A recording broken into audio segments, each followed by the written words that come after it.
Nə qədər makyaj hiləsi gəlirsə gəlsin, əsla bu hilələr köhnəlmir. Bir də əlimizlə belə dağıdırıq. Məqsəd burada qaşı yuxarı göstərmək deyil, makyajı daha professional göstərməkdir.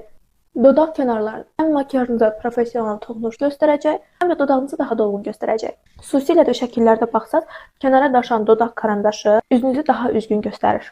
Eyni zamanda göz kənarlarını da qapadıcı ilə yuxarı doğru. Beləliklə gözlərimiz daha çəkik, makyajımız da daha aydın görünür. Üzünüzdə kontur olsun və yaxud da olmasın. Üzünüz vizual olaraq daha yuxarı, konturunuz da daha gözəl görünəcək. Burun üstünə də nazik bir xətt çəkərək burnunu da biraz daha incəldə bilərsən. Bu sadəcə bir konsiler ya da qapatıcı deyil, makyajınızı bir üst səviyyəyə daşıyacaq addımlar idi. Videonu bəyən, sevib etməyi unutma və daha çox belə makyaj haqqları üçün məni izləməyi də unutma. Hələlik!